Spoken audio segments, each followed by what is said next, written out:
нэг уртж байгаа энэ Kaizen саналын хуудасаа яаж бүгэлдэх юм бэ? Ер нь бол Kaizen энэ логоны учир ч гэсэн PDC гэж яддаг те plan do check act гэдэг маань хийх ажлаа төлөвлөснөө хийснээ шалгаснаа сайжруул гэдэг ийм чанарын удирдлагын дөрвөн ийм одоо PDC-ийн зарчим гэж ярьдаг. Энэ зарчмаар ерөнхийдөө энэ саналын хэсэг маань явж байгаа. Эхэнд нь болохоор өөрийнхөө альва саналыг гаргахдаа ерөнхийдөө маш ойлгомжтой товч тодорхой бичвэл их зүгээр байдаг. Баахан түүх бичээд ч юм уу тийм ээ. Одоо ямар нэгэн байдлаар урт санал гаргах хэрэггүй. Санал гаргаж байгаа ажилтан тухайн саналыг гаргасан огноогоо бичин өөрийнхөө нэрийг бичин альбом тушаал саналын төрлөө бичээд явуулах нь энэ хэсэгт. За ингээд одоогийн нөхцөл байдал нь ямар байна вэ? Өөрөөр хэлбэл одоо хэдүүлээ энгийн жишээ аваад үзэх та магадгүй хин нэгэн ажилтан номын сан байгуулъя гэдэг санал Kaizen санал ороод ирлээ гэж бодоход одоогийн нөхцөл байдлаар Монгол шуудан компани номын сангийн булан ч юм уу тийм юм байхгүй ч гэдэг маш энгийн үгээр товч тодорхой бичих нь. За ингээд энэ санал номын сангийн одоо санал ороод ирлээ гэж бодоход энийг хэрхэн өөрчлөх вэ? Номын сан ингээд санал өөрөө хэрэгжсэн ямар арга хэлбэрээр хэрэгжих юм бэ? Энийг жижиг булан нээлээ гэхэд эхлээд номоо яаж цуглуулах юм те 50-аараа яаж хийх юм? Таны хувьд энэ саналыг хэрэгжүүлэх үе шат аргачлал нь юу юм бэ гэдгийг энэ хэсэгт бичиж өгөх юм. За тэгээд үр дүнгийн тооцоолол гэдэг энэ хэсэгтэр болохоор бодит ба бодит бус үр дүн гэдэг нь болохоор бодит үр дүн гэдэг чинь энэ одоо номын сан ажилласнараа ойролцоогоор 200-аас 300 бит номтой болох юм ач гэдэг юм уу те.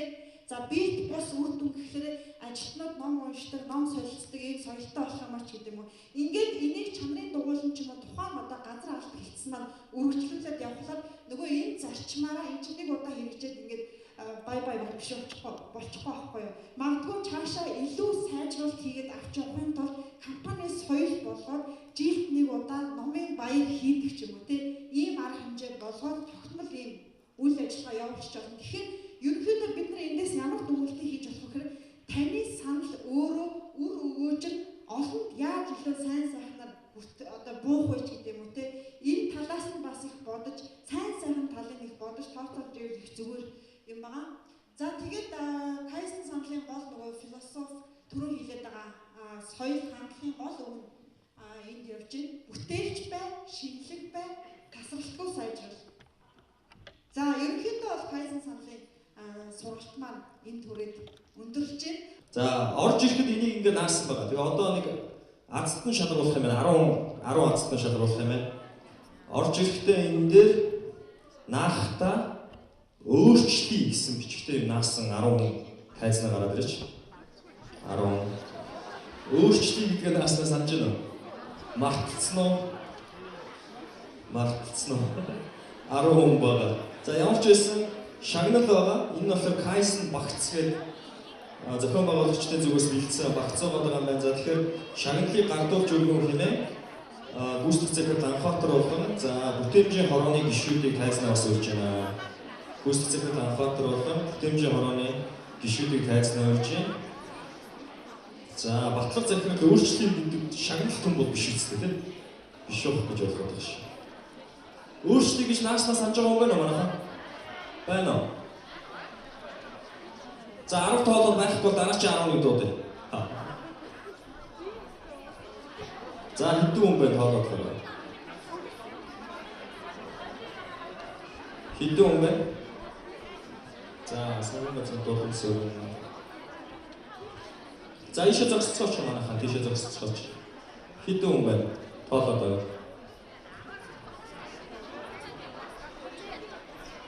За юу яатсан байна шүү? Түрүү нөгөө нэг та нар мартцсан бол бүртгэл хийцэн байгаа. Тэгэхээр нэгсүүдийн дуудчих юм уу?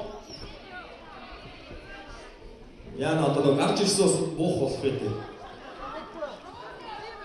За нэгсүүдийн дуудлаа шүү. Өөрчлөлт гэдэг яг санаж байгаа юм байна уу? За нэгсийн дууд ёо нэгсийн дууд. 37 дугаар салбар туул. 37 дугаар салбар туул байна уу?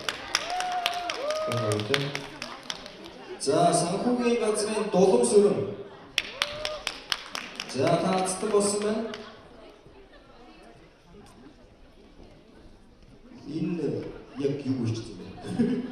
Маркийн газар пүрвд орж. Сацтан болсон байна. Кайзен багцаа аваарай. За, солилцохын баярмаа.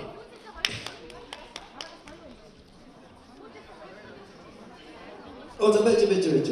Аж ахуйн албаны төр түвшин 20 дугаар салбарын цэд сүрэн гэсэн ийм 10 хүн өөрчлөлий гэдэг үг таарсан байна. За тэгээд сайхан өөрчлөлий гэдэг үг тааж Яндуудаа азтай байсан энэ 10 ажилтнаа баяр үргээд нэг алга ташчих хөө. Сайхан азтай ажлын хамгийн сүүлчээд та бүхнээс Кайзен саналын уралдаанд ихтэй оролцоорой. Компани өөрчлөлтөд бас том үе нэмэр оруулаарай гэж хүсье. Чанарын дуулан сая хэдүүлээ Кайзен саналын тухай ярьсан тийм ээ. Кайзен саналыг хэрэгжүүлэгч маань өөрөө чанарын дуулан байна. Тэр чанарын дуулан гэж юу вэ гэхээс эхлээд чанар гэж юу вэ гэдгийг товчхон ярих гэж бодож байна. Яг ерөнхийдөө миний хувьд ингээд анзаарч байхад манайхан нөгөө хөвшмөл ойлголтоор чанарыг зөвхөн технологи талаас нь хардаг ийм хандлага бас нэлээд байдаг юм билээ. Ер нь бол чанар бол бүх юм гэсэн ийм сүүлийн үеийн концепц нэлээд хүчтэй яваад байгаа. Чанарт бүх юм нөлөөлдөг тийм ээ. Ажилтны хандлага, саяны өөрчлөлт гэсэн гоё хандлага ч гэсэн чанарт нөлөөлнө. Сэтгхүү байна, оролцоо байна, итгэх байна. Кайзен саналд оролцож байгаа байдал маань хүртэл чанарт нөлөөлдөг байна. Тэгэхээр чанарын бүгдээрээ ерөөсөө бүх юм л гэдэг энгийнээр ойлгочих. За тэгэхээр чанарын дугуйлан гэж байна. Чанарын дугуйлангийн баг. Энэ баг өөрөө ямар хүчтэй баг байх вэ? Энийг хэн байгуулах вэ гэдэг энэ талаар хэдүүлээ товчхон ярих гэж бодож байна. За манайханд ерөнхийдөө чанарын дугуйлан өөрийнхөө санаачлахаар за нэг нөхөр очоод нөгөө нөхөр дээрээ за хоёулаа юу чанарын дугуйлангийн баг байгуулъя гэд хин нэгэн санаачлах гаргах шаардлагатай болж байгаа тийм ээ. Нэг бол ажилтнууд өөрсдийнхөө нэг үзэл бодлороо ч юм уу юмараа ингээд нэг найзалдаг ажилтнууд идэг шүү дээ тий. Найзууд маань нэг чанарын дугуйлан бий болгож болно. Ингээд өөрсдийнхөө санаачлахаар эсвэл бүтээмжийн хорооны томилгоогоор байгуулагдсан ийм багийг бүтээлч манлайлагчд буюу чанарын дугуйлангийн баг гэж нэрлэдэг. За энэ баг маань өөрөө ажлын хэсгээс маш их ялгаатай. Хин хүмүүс нөгөө ажлын хэсгээс эн чинь юу басаа ялгаатай юм бэ гэж асуудаг байсан. Юу вэ гэхээр энэ ер нь бол Монгол шуудан компанийн хувьд цаашдаа төсөлдсөн соёлтой юм байгууллага болох гэсэн хүлээлттэй байдаг. Тэгэхээр чанарын дугуйлангууд маань өөрөө компанид хэрэгжиж болох хамгийн жижиг төслүүдийг хэрэгжүүлэгч төслийн баг гэж өөрсдөө бас харж байна. За нөгөө талаараа Кайзен саналыг түрүүн таны би жишээлбэл ингээд санал гаргалаа гэж бодоход миний санал бүтээмжийн хороогоор дэмжигдчихлээ. Энийг чанарын дугуйлангийн баг маань хэрэгжүүлнэ гэсэн үг байна шүү дээ.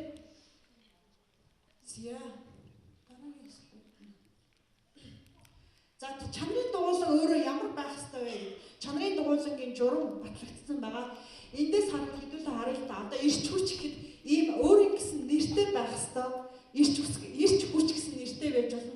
Өөрийн гэсэн логотой, өөрийн гэсэн ураа хөвгтэй жишээлбэл санаачлалыг сайжруулах. Би нэг судалгаа хийх журмаар нэг дотоодын компани чанарын дугуйлангийн багтаа уулзчихсан. Тэгсэн чинь бид нар зовсон чамдтай, жаргасан чамдтай гэдэг амар лаг ураа хөвгтэй юм билээ. Ерөөсөө багийн ажиллагааны амар гоё үг байгаа байхгүй. За тэгээд чанарын баг маань өөрөө 9 хүртэлх гишүүнтэй 9 хүртэлх гэдэг маань дээд хязгаар. Магадгүй 3 хүн, 4 хүн, 5 хүн нийлээд чанарын дугуйлангийн багийг бий болгож болно гэсэн үг тийм. Тэгээд баг маань өөрийн гэсэн танилцуулгатай байх ёстой. 7 хоногт нэг удаа хуралддаг ихтэй дотоод дүрмтэй. За тэгээд уйлралт нэг жижиг төсөл хэрэгжүүлнэ гэж байгаа. Тэгэхээр нөгөө ийм асуулт гараад байгаа юм л да. Зарим хүмүүс үндсэн ажлынхаа хажуугаар яаж төсөл байнга энэ чинь нөгөө уйлрал болгоно гэхэлэр байнгын тасралтгүй үйл ажиллагаатай ийм жижиг компани доторх хамгийн жижигхэн компани гэдээ ойлгочих чинь. Яагаад компани гэж харж байгаа гэхээр энэ өөрийн гэсэн логотой байна, нэртэй байна, ураа өвгтэй байна, дотоод дүрм журамтай байна.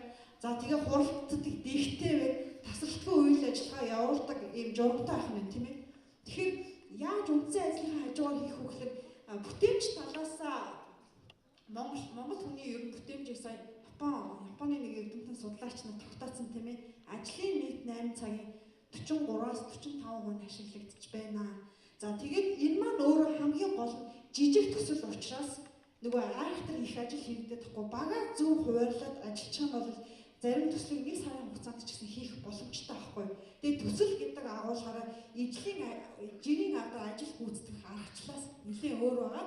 Тэгээд чанарын дугуйлангийн багмаар төслөө хэрэгжүүлэхэд тухайн төслийг хэрэгжүүлэх дээд одоо хөрөнгө оруулалтын хязгаар нь 3 сар төгрөг байх юм. Тэгэхээр цаг хугацаанаас нь улиралт нэг төсөл гэдэг бол 3 сард нэг төсөл гэсэн үг тийм. Цаг хугацаа болон энэ хөрөнгө оруулалтын хязгаараас нь харсан ч гэсэн жижиг ажил харагдаад байгаа зү тийм. Ерөөсөө тийм амар том ажил биш. За тэгээд чанарын дугуйлан байгуулах алхам түрүү хэлсэн эхлээд хин нэгэн ер нь аливаа ямиг хийхэд өөрчлөлт эхлээд дандаа санаачлахаас эхэлдэг. Тэ ямар ч юм одоо санаа өөрөө бий болохгүйгээр хийгдэн гэсэн тийм байхгүй. Эхлээд хин нэгэн санаачлна. За хоёулаа чанарын дугуйлан байгуулъя. За тэгэнгүүт 2 3 4 одоо 9 хүртэлх ажилтны нэгтгэнгүүтээ бага бүрдүүлчихэж байгаа. Энэ бага бүрдүүлэнгүүтээ чанарын дугуйлангийн хамгийн анхны хурал болно. За манай багийн ахлагч хэн байх вэ? Хэн нарийн бичиг байх вэ? Хэн одоо идэвхжүүлэгч гишүүн байх вэ гэд өөрсдөө функцээ тодорхойлж. За ингээд баг бүрдчихэнгүүт чанарын удирдлагын албанд за манайх ийм нэртэй одоо юу гэдэг түрүүний хэлдгийг зовсон чамдтай, жаасан чамдтай гэдэг ийм ураа өгтэй, за ийм нэртэй, ийм логотой, төчнөө гишүүнтэй ийм чанарын дугуйлан байгуулахаар болж байна. Байгуулъя гэдэг хүсэлтэй чанарын удирдлагын албанд илгээх нь. За чанарын удирдлагын алба хүсэлтийг хүлээж аваад гүйцэтгэх захирлын тушаалаар тухайн чанарын дугуйланг албан ёсоор бүртгэлжүүлж байна. Албан ёсоор нөгөө компани доторх жижигхэн компани гэсэн шүү дээ. Тийм болгож ин гэсэн. За тэгэнгүүт чанарын дугуйлан байгуулсны төлөө одоо жижиг үйл ажиллагааныхаа зардал хэрэглээрэй гэд 50,000 төгрөгийн урамшууллыг олгох юм. За ингээд 50,000 төгрөгийн тушаалаараа батлагдчихлаа, урамшууллаа авчлаа. Одоо төсөл хэрэгжүүлэх ажил руугаа орно гэсэн. Төслийг хэрэгжүүлэхдээ манайхан за энэ процесс ажиллагаахаар та нарт юу бодогдож байна? Нөгөө 100 айл байл явах шаардлагагүй компани байгуулахын тулд нэр мэр аваад тэгэх шаардлагагүй компани дотор жижиг компани байгуулж чинь гэсэн үг байхгүй юу? За тэгээд төслөө хэрэгжүүлэхийн тулд эхлээд Монгол нэгжтэй телевизээр нөгөө Shark Tank гэдэг нэвтрүүлэг гардаг штеп. Манайх мэднэ үздэг те. За тэрүүгээр нөгөө хөрөнгө оруулалтаа татах гал хэдэн нөхдүүд гарч ирэл за бид нар бол ийм юм өчтөй болсон юм аа. Ийм төсөл хэрэгжүүлэх гэсэн юм аа. Энийг дэмжээч гэд өөрсдөө танилцуулдаг штеп. Тэгэхээр тухайн төслийг Кайзен саналын одоо төслийг хэрэгжүүлэхдээ яаж хэрэгжүүлэх гэдэг байгаа. Энэ маань өөрөө хөрөнгө оруулалтын хичнээн төгрөг байх юм. 3 сая төгрөгөөс магадгүй сая төгрөг магадгүй нэг их хөрөнгө оруулалт шаардлагагүй төсөл байж болно шүү дээ. Энэ төслийнхаа танилцуулгыг бүтээмжийн хороонд орж танилцуулна. Бүтээмжийн хорооны дарга болон гишүүд таны одоо танаа багийн төслийн материалтай танилцах нь. За ингээд төслөө одоо дэмжүүлж, төслөө хэрэгжүүлж дуусныхаа дараа дахиад бүтээмжийн хороонд ороод одоо төслөө ингэж хэрэгжүүллээ. Авсан санхүүжилтээ ингэж одоо үр ашигтайгаар зарцууллаа гэдэг тайлбар байна.